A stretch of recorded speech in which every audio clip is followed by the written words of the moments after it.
नमस्कार। एक और टिप्पणी के साथ मैं तुल चौरसिया। अब सनातनियों को शाकाहारी रहने की कोई मजबूरी नहीं है। सारी बाध्यताएं समाप्त हो चुकी हैं। झटका मीट के ब्रांड एम्बेसडर गिरिराज सिंह सनातनियों के लिए एकदम वैध और स्वादिष्ट और धर्म संगत झटका मीट लेकर आए हैं। ये झटका मीट है सनातनियों के लिए, और सनातनियों को इसका अपने धर्म का पालन करे, यही मैं प्रार्थना करता हूं और सबसे प्रार्थना करता हूं। यह मीट सनातनियों की धर्म रक्षा करेगा और गिरिराज सिंह की सियासत को भी सुरक्षित करेगा। तो रोज खाइए झटक के झटका मीट और अपने साथ राष्ट्र की सेहत भी बनाइए। आपने दुनिया को 25 साल, 50 साल, 75 साल के मौके पर जश्न मनाते देखा और सुना होगा। हमारे देश में पिछले साल 8 करोड़ 81 लाख रुपए प्रधानमंत्री को एक ऐसी बधाई देने के लिए उड़ा दिए गए जिसका भारतीय वांग्मय और सांस्कृतिक परंपरा में कोई उल्लेख नहीं मिलता। सेवा के 23 साल पूरा होने की बधाई। 7 अक्टूबर 2024 को गुजरात सरकार ने एक विज्ञापन अभियान चलाया। इसका नारा था सफल और सक्षम नेतृत्व के 23 वर्ष। इसके तहत प्रधानमंत्री नरेंद्र मोदी को सार्वजनिक पद पर 23 वर्ष पूरा करने की जोरदार बधाई दी गई थी।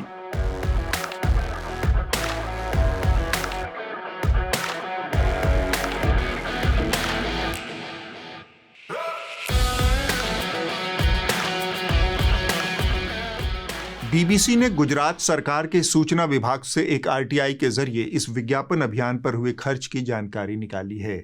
इसमें बताया गया कि प्रिंट, इलेक्ट्रॉनिक, डिजिटल और सोशल मीडिया पर इन विज्ञापनों के लिए कुल 8 करोड़ 81 लाख 1,941 रुपए खर्च किए गए हैं।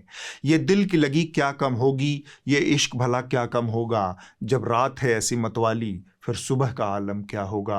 आप तो बस 25 साल और खुदा न खास्ता 50 साल के मौके पर होने वाले जश्न के खर्च का अनुमान लगाइए।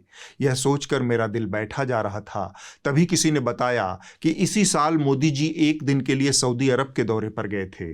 वहां एक दिन के ठहरने का खर्च आया 15 करोड़ रुपए। मेरा बैठा हुआ दिल अचानक से बल्लियों उछलने लगा।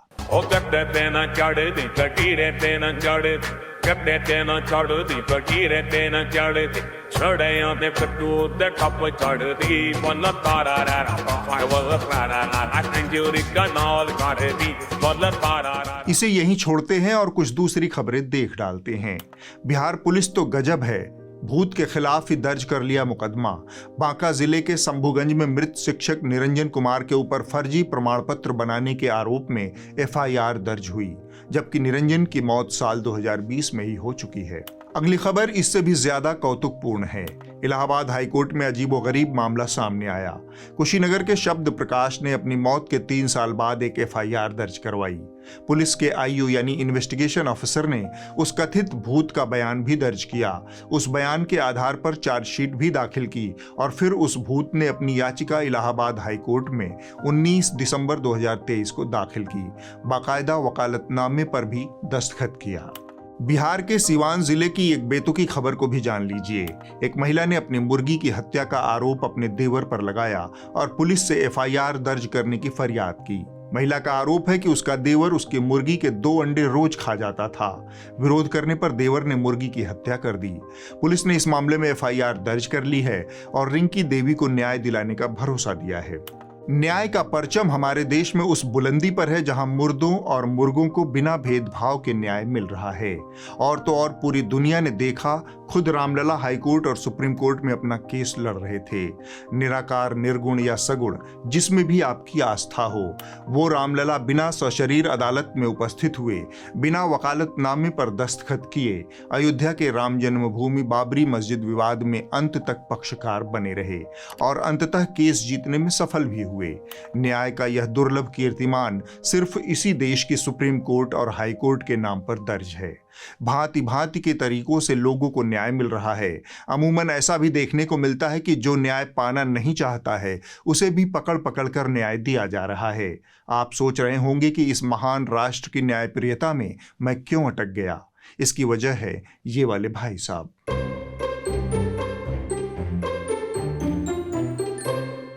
सिर्फ यही इन दिनों न्याय से वंचित हैं। ये भारतीय जनता पार्टी के सांसद हैं। इनका नाम है निशिकांत दुबे। इन्हें संसद भवन के अलावा आप सोशल मीडिया पर अक्सर ट्रोल उचक्कों सा बर्ताव करते देख सकते हैं। इन दिनों ये पत्रकारों के आयकर रिटर्न के दस्तावेज एक्स पर सार्वजनिक करके आत्मसुख प्राप्त कर रहे हैं।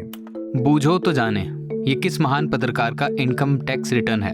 नौकरी में 18 लाख, नौकरी छोड़ते ही यानी मोदी जी भाजपा को गली गली में घूमकर गाली देते ही करोड़ों में। यही है असली सच्चाई। उछल धक्का का यह है ई तो झूठे दूसरे के करोड़ों का। इनकम टैक्स को अपना कह रहा है, रिटर्न लाखों में लेकिन मकान 4 करोड़ का। चिल्लाते रहो, बिलबिलाते रहो, मेरा नाम का माला जप कर मेरा नाम रोशन करते रहो। बड़े ईमानदार पत्रकार हैं। वैसे भाई कांग्रेसी हैं। बैंक का एक खाता संभालना मुश्किल है। साहब का axis bank, Kotak Mahindra, standard chartered, दूसरा खाता कोटक महिंद्रा और स्टेट बैंक में खाता है। नौकरी छोड़ो, 5 उंगली घी में। यह व्यक्ति संसद का सदस्य होते हुए कुछ पत्रकारों के कथित आयकर रिटर्न का दस्तावेज एक्स पर सार्वजनिक रूप से शेयर कर रहा है। इसमें बहुत सारे कानूनों का उल्लंघन है और बहुत सारी आशंकाएं भी छिपी हुई हैं कि आखिर यह किस नीयत से ऐसा कर रहा है। किसी व्यक्ति का आयकर रिटर्न का दस्तावेज गोपनीय होता है।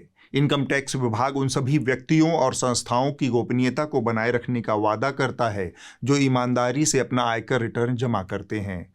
तो सवाल उठता है कि निशिकांत दुबे के पास ये दस्तावेज कैसे पहुंच रहे हैं? क्या कोई जानबूझकर इसे लीक कर रहा है? और सत्ता विरोधी पत्रकारिता करने वाले पत्रकारों को दबे छिपे क्या किसी किस्म की धमकी दी जा रही है?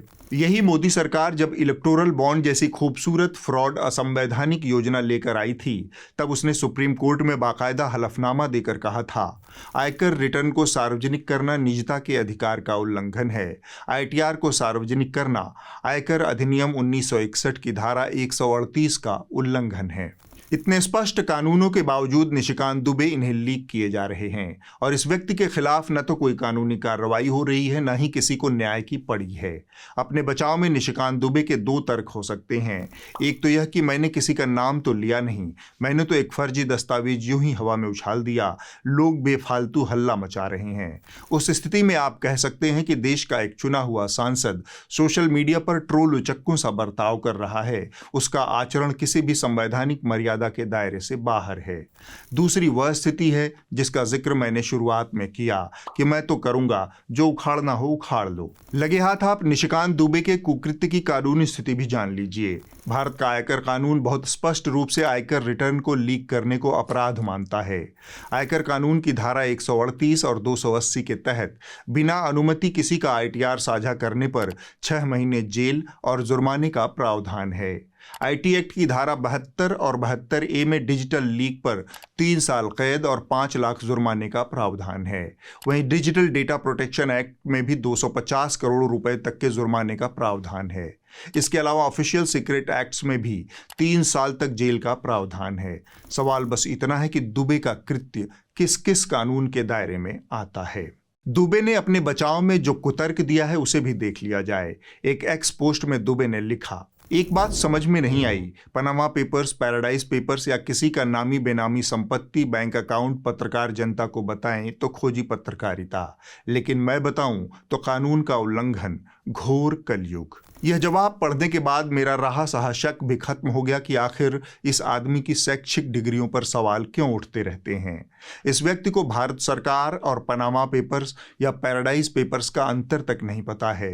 इनकम टैक्स विभाग के पास जो जानकारी है वह वैध तरीके से कमाई गई संपत्ति का ब्यौरा है, जिसे भारत सरकार में भरोसा करके देश के नागरिक जमा करते हैं। जबकि पनामा से लेकर पैराडाइज पेपर तक सारा पैसा वो पैसा है जो अवैध और काली कमाई है। भारत सरकार को बिना टैक्स चुकाए उसे दूसरे देशों में जमा किया गया है। संभव है कि उसमें बहुत सारा पैसा पब्लिक मनी भी हो। ऐसे जड़ियल लोग संसद में कैसे पहुंच जाते हैं? आईटीआर में दिखने वाला डाटा तस्करी, ड्रग स्मगलिंग, ठेकेदारी के कमीशन, किसी कॉरपोरेट की नंबर 2 की कमाई पर पर्दा डालने या किसी अपराधी के अपराध को छुपाने का कमीशन नहीं है। यह जवाब अगर निशिकांत दुबे दे सकें तो बेहतर होगा। अब हम आपको खबरिया चैनलों के हुड़क-चिल्लुओं की तथाकथित पब्लिक इंटरेस्ट वाली पत्रकारिता के 2 नमूने दिखाते हैं जो इसी हफ्ते प्रसारित हुए। पब्लिक इंटरेस्ट वाली यह पत्रकारिता रिपब्लिक भारत के ऐश्वर्य कपूर और सभी हुड़क-चिल्लुओं के मुखिया सुधीर चौधरी ने की है। जब देश के सामने अमेरिकी टैरिफ का सवाल मुंह बाकर खड़ा है, कई सेक्टर ऐसे हैं जिनमें टैरिफ के कारण मातम छाया हुआ है। बहुत से लोग इस चिंता में दबे हैं कि उनकी नौकरियां जा सकती हैं। दूसरी तरफ पहाड़ों में तबाही वाली बारिश और भूस्खलन हो रहा है। सैकड़ों की संख्या में लोगों की जानें जा रही हैं। इतने महत्वपूर्ण और संवेदनशील समय में रिपब्लिक भारत का यह नौकंजलोचन एक पूरा शो इस बेमतलब की बकवास पर खर्च कर देता है कि राहुल गांधी मोजा पहनकर मखाने के खेत में क्यों घुसे। अब अगले को हमेशा बोला है कि भैया अपने पैरों को साफ रखना है, तो अगला मोजा पहन के, सॉक्स पहन के मखाने के खेत में उतर गया, पानी में सॉक्स पहन के उतर गया। जैसे कोई सॉक्स पहन के 4 साल का बच्चा मोजे पहन के बिहार में खेत में नहीं उतरेगा जिसमें पानी भरा है मखाने का, लेकिन राहुल गांधी उतर गए क्योंकि उनको प्रैक्टिकल एक्सपीरियंस नहीं है लाइफ का। इसी तरह ये घोघा बसंत चैनल और एंकर्स जरूरी मुद्दों को भटकाकर गैर जरूरी बातों पर दिन रात कुकुरहाव करते रहते हैं। हुड़क-चिल्लुओं के एक और प्रतिनिधि हैं तिहाड़ शिरोमणि। इन्होंने डीडी न्यूज पर आने वाले अपने शो को पूरा का पूरा मोदी चालीसा में तब्दील कर दिया। इन्होंने डोनाल्ड ट्रंप के आर्थिक सलाहकार पीटर नवारो द्वारा दिए गए बयान के बाद प्रधानमंत्री मोदी को चट्टान की तरह खड़ा रहने वाला प्रधानमंत्री बताया। ये तस्वीर दिखाती है कि प्रधानमंत्री मोदी और भारत समुद्री तूफान के बीच एक मजबूत चट्टान की तरह वैसे ही स्थिर खड़े हैं जैसे कन्याकुमारी में समुद्र के बीच स्वामी विवेकानंद रॉक है। लगे हाथ इन्होंने यह अंधविश्वास भी फैला दिया कि देश की जनता की किस्मत अच्छी है जो उसे ऐसा किस्मत वाला प्रधानमंत्री मिला है। जो बहुत चुनौती का समय होता है, ये किसी भी देश के लिए, किसी भी देश के लोगों के लिए और उस देश के नेता के लिए एक अग्नि परीक्षा जैसा होता है। उस समय अगर उस देश का नेतृत्व बहुत अच्छा हो, सही फैसला ले और विदेशी दबाव के सामने ना झुके, तो आप ये समझिए कि उस देश के लोगों की किस्मत अच्छी है। और आज वही हो रहा है। हमारे देश में प्रधानमंत्री मोदी एक ऐसे नेता हैं जो किसी भी विदेशी दबाव के सामने झुकने से हमेशा इनकार कर देते हैं, और ये भारत के लिए बहुत अच्छी बात है। यह तो सबको पता है कि इस देश की अधिसंख्य जनता किस्मत और भाग्य के नाम पर अपना सब कुछ लुटाने के लिए तैयार बैठी है। खुले हुए सिवर में गिरकर अगर मौत हो जाए तो जनता कहेगी ऊपर वाले को यही मंजूर था। सरकार की पॉलिसी की चपेट में धंधा चौपट हो जाए तो जनता कहेगी किस्मत को यही मंजूर था। ऐसी किस्मत पर डिपेंडेंट जनता को सही तरीके से इस्तेमाल किया सुधीर चौधरी ने। अब बात बैटल ऑफ बिहार की। चुनाव आयोग, SIR, वोट चोरी, वोट अधिकार यात्रा के जरिए लगातार सुर्खियां बटोर रहे बिहार में पिछले हफ्ते की सनसनी रही ये वाली तस्वीर।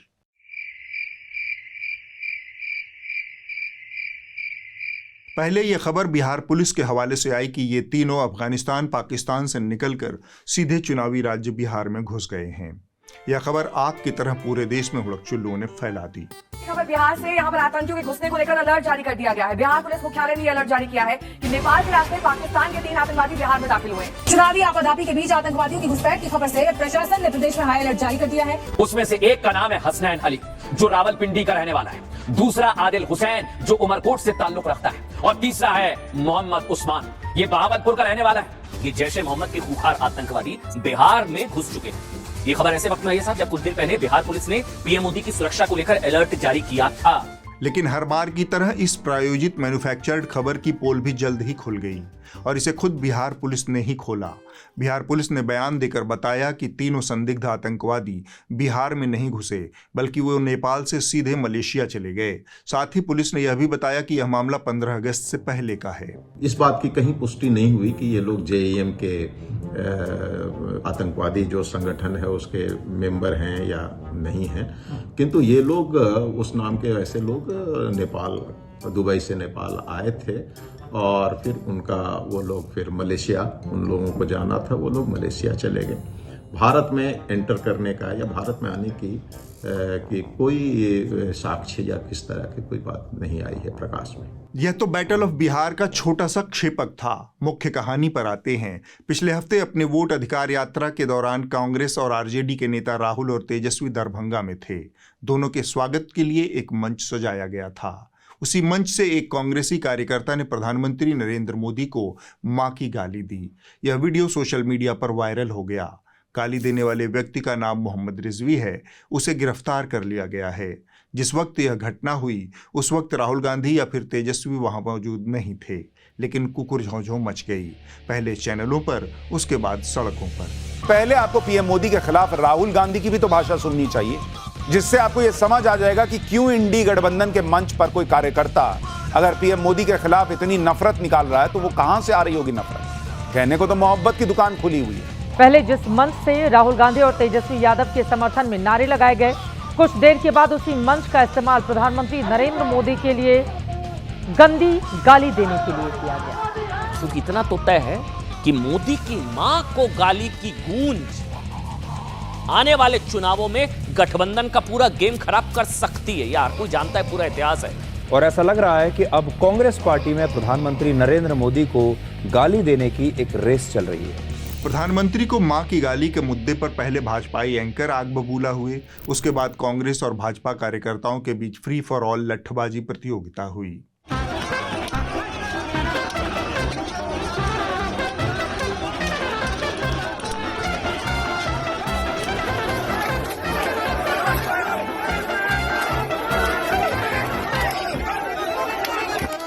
यहां तक तो ठीक है, यह रोज की कहानी है, लेकिन न्यूज 18 वाली रूबिका लियाकत को तो जैसे शॉर्ट टर्म और लॉन्ग टर्म स्मृति दोष हो गया। वो भाजपा की प्रवक्ता बन पूछने लगी कि किसी एक भाजपाई का नाम बता दीजिए जिसने राहुल गांधी को मां बहन की गाली दी हो या फिर प्रधानमंत्री मोदी ने उन्हें कभी गरियाया हो। रूबिका के मुताबिक उन्होंने ऐसा कभी न तो देखा, न सुना, न भूतो न भविष्यति। प्रधानमंत्री को जब आप लोगों पर अटैक करना होता है, और ये देश की जनता भी जानती है, मैंने तो कभी नहीं सुना उनके मुंह से राहुल गांधी का नाम भी। He has never ever said Rahul Gandhi. मैंने नहीं सुना, आप लोगों ने सुना हो तो मुझे बता दीजिए। कभी नहीं, कोई गाली, नो नेवर। मुझे एक ऐसा मंच बताइए जहां पर राहुल गांधी और आगे मां और बहन की गाली बीजेपी वालों ने किसी मंच से दी है। इस स्मृति दोष को दूर करने के लिए हम रूबिका जी को कुछ भोली बिसरी यादें पेश कर रहे हैं। भाइयों बहनों, बता दीजिए, इस देश में कभी किसी ने 50 करोड़ की गर्लफ्रेंड देखी है? Just give me one incident. 50 crore की गर्लफ्रेंड मैंने नहीं सुना, आप लोगों ने सुना हो तो मुझे बता दीजिए। ये कांग्रेस की कौन सी विधवा थी जिसके खाते में रुपया जाता था? मैंने सवाल क्या पूछा? ये 125 साल की बुढ़िया नौजवानों का भाग्य बना सकती है। मैं वापस कह रही हूँ आपसे, सुनिए मेरा सवाल, बहुत ध्यान से सुनिए। सोनिया गांधी क्या काम कर रही थी 1963 से 1968? मैं आपको बता सकता हूँ ना, वो तो वैश्या थी। Do not try to beat around the bush। और यह वाला मामला तो बहुत हाल का है। अब थोड़ा गंभीर बात कर लेते हैं। सार्वजनिक जीवन में गाली गलौज की कठोर शब्दों में निंदा की जानी चाहिए, बल्कि इसकी मिसाल बननी चाहिए ताकि आगे इस पर रोक लगे। मिसाल तब बनती है जब गलती के बाद उस पर कार्रवाई हो, उसकी सजा मिले। लेकिन होता क्या है? रमेश बिधूड़ी को ही ले लीजिए। उन्हें संसद भवन में गाली गलौज करने के बाद तत्काल टोंक जिले का प्रभारी बनाकर पुरस्कृत किया भाजपा ने। संसद में अपशब्द कहने वाले सांसद जो है रमेश बिधूड़ी को बीजेपी ने बड़ी जिम्मेदारी सौंपी है। दरअसल उन्हें राजस्थान के टोंक में चुनाव के लिए बीजेपी का प्रभारी बनाया गया। लगे हाथ एक और सच्चाई से नजरें मिला लीजिए। सार्वजनिक जीवन में गाली गलौज की संस्कृति बहुत पुरानी नहीं है। पिछले 10-12 सालों में देखते देखते यह तेजी से फली फूली। इसको बाकायदा राजनीतिक संरक्षण मिला। पहले सोशल मीडिया में दक्षिणपंथी ट्रोल समूहों का उदय हुआ। इन्होंने हर विपरीत और असहमत आवाजों को गाली देकर चुप कराना शुरू किया। इसके बाद यह सार्वजनिक रूप से हर उस व्यक्ति के खिलाफ होने लगा जो सरकार से, मोदी से, भाजपा से अलग राय रखता है। क्या प्रोफेसर, क्या पत्रकार, क्या सामाजिक कार्यकर्ता। परिवारों को, बच्चों को निशाना बनाने, जान से मारने तक की धमकियां दी गई। अप्रैल का आखिरी हफ्ता था। अचानक मेरे फोन पर हजारों नंबर से हमला जैसा हो गया। ये हमला ही था, क्योंकि 10 दिनों तक 24 घंटे फोन आते रहे। रात के 2 बजे भी और दिन के 3 बजे भी। एक नंबर ब्लॉक करता तो 10 और नंबरों से फोन आ जाते। एक सेकंड के अंतर पर कई फोन आए। स्पेन, रोमानिया, लातविया, मलेशिया जैसे मुल्कों के नंबरों से फोन आने लगे। सबकी भाषा एक सी, सबकी धमकियां और गालियां एक सी। व्हाट्सएप खोलना मुश्किल हो रहा था। जब खोलो मेरी मां को, पत्नी को और बेटियों को गालियां और धमकियां देखने को मिलती थी। मुझे हिंदू विरोधी कहा गया, पाकिस्तान का समर्थक कहा गया। बदनाम करने का तरीका पहले भी रहा है। मगर इस तरह सामने आकर गाली देने, धमकी देने या मार देने की इनकी हिम्मत बताती है कि ये सत्ता को लेकर ज्यादा ही सहज हो गए हैं। हमारा अगला विषय घूम फिरकर डोनाल्ड ट्रंप पर आ गया है, क्योंकि 50% टैरिफ का नया नियम लागू हो चुका है। भारत के प्रधानमंत्री इस स्थिति से निपटने के लिए जापान और चीन के दौरे पर थे। लगे हाथ वो हर मंच से स्वदेशी का नारा बुलंद कर रहे हैं। हालांकि ओवरऑल भारत के आम लोगों में नई टैरिफ व्यवस्था को लेकर कोई खास चिंता नहीं दिख रही, लेकिन जिनके धंधे और रोजगार इससे प्रभावित हो सकते हैं, उनकी चिंता बहुत वाजिब है। नोटबंदी और कोविड जैसी आपदाओं से सफलतापूर्वक निपटने के बाद इस मुल्क के व्यापारियों के ऊपर एक नई आपदा पैर पसार चुकी है। बड़ी संख्या में नौकरियों पर भी खतरा पैदा हो गया है। ऐसी गंभीर आपदा के मौके पर पतंजलि वाले रामदेव फिर से नोट छापने का अवसर ढूंढते दिखे। रामदेव को लगता है कि टैरिफ संकट भी कोरोनिल की तरह नोट भजाने का मौका है, लिहाजा उन्होंने लश्कर नोएडा की बैरकों को अपने प्रायोजित इंटरव्यू से पाट दिया। एक ही दिन में आज तक, रिपब्लिक भारत, न्यूज़ 18 और एबीपी न्यूज़ पर साक्षात्कार और सबका दावा एक्सक्लूसिव इंटरव्यू का। एबीपी न्यूज़ पर Swami Ramdev super exclusive. Baba Ramdev exclusive. Trump के टैरिफ को हराने का रामबाण उपाय क्या है? देखिए बाबा रामदेव एक्सक्लूसिव इंटरव्यू अमन चोपड़ा के साथ। टैरिफ पर बाबा रामदेव ने अमेरिका को दिखाई औकात। इतने सारे खबरिया चैनलों पर रामदेव का रटा रटाया इंटरव्यू प्रसारित हुआ। ये वही रामदेव और वही पतंजलि है जिनके उत्पादों के भ्रामक विज्ञापनों के लिए सुप्रीम कोर्ट उन्हें कई बार फटकार लगा चुका है। इतना ही नहीं, पतंजलि के कई उत्पाद जांच के मानकों पर फेल सिद्ध हुए हैं।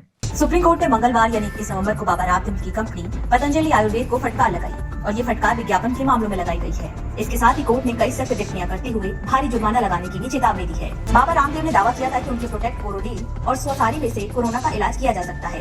इस दावे के बाद कंपनी को आयुष मंत्रालय ने फटकार लगाई और इसके प्रमोशन पर तुरंत रोक लगाने को कहा था।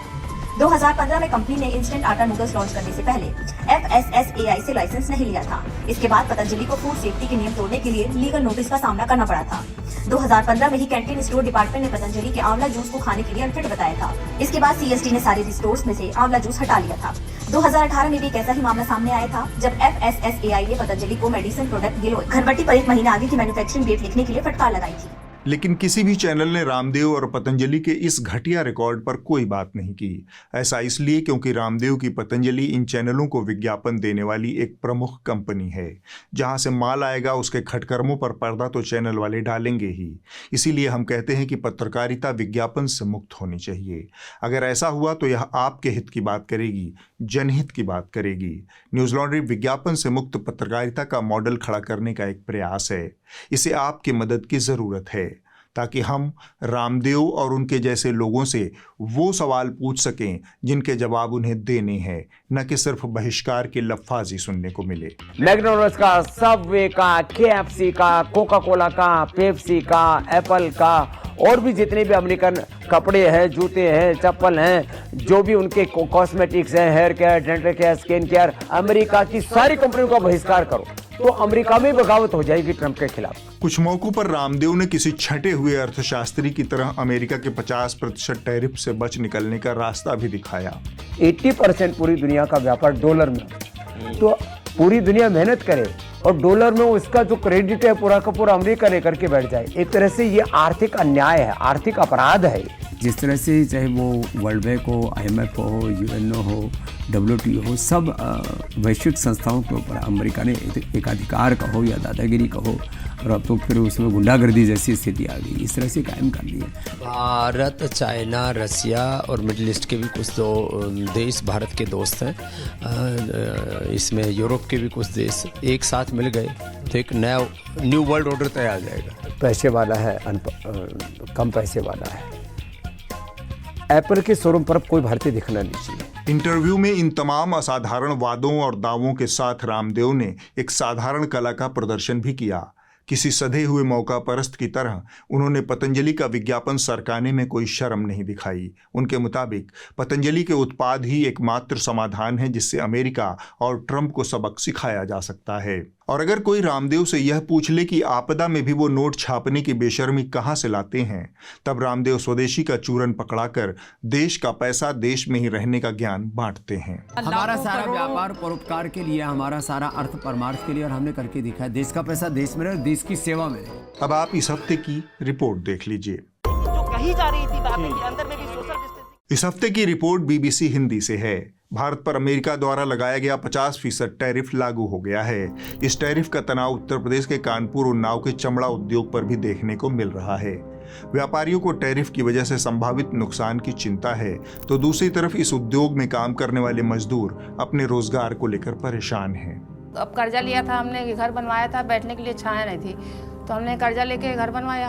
अब कमा कमा के मैं भी दोनों दे रहे हैं, उसी से घर भी चला रहे हैं, कर्जा भी दे रहे हैं। अगर फैक्ट्री बंद हो जाएगा काम हमारा, तो बच्चों को फिर पढ़ाना लिखाना मुश्किल हो जाएगा, फिर से वही मजदूरी करनी पड़ेगी। मेरी फैमिली में 6 लोग हैं। 6 लोगों में जैसी एक टेंडी एक सहारा है कि यहाँ काम करते हैं, मजदूरी करते हैं, जो यहाँ पैसा मिलता है उसी से हमारा घर परिवार चलता है। 2 बच्चे हमारे पढ़ने जाते हैं। अमेरिका के ट्रम्प जी हैं, उन्होंने 50% टैरिफ लगा दिया है। अगर उस वजह से अगर हमारी टेंडियाँ बंद हो जाएंगी या कम हो जाएंगी तो इससे हम लोगों को बहुत प्रभाव पड़ेगा। अगले हफ्ते होगी एक और टिप्पणी। नमस्कार।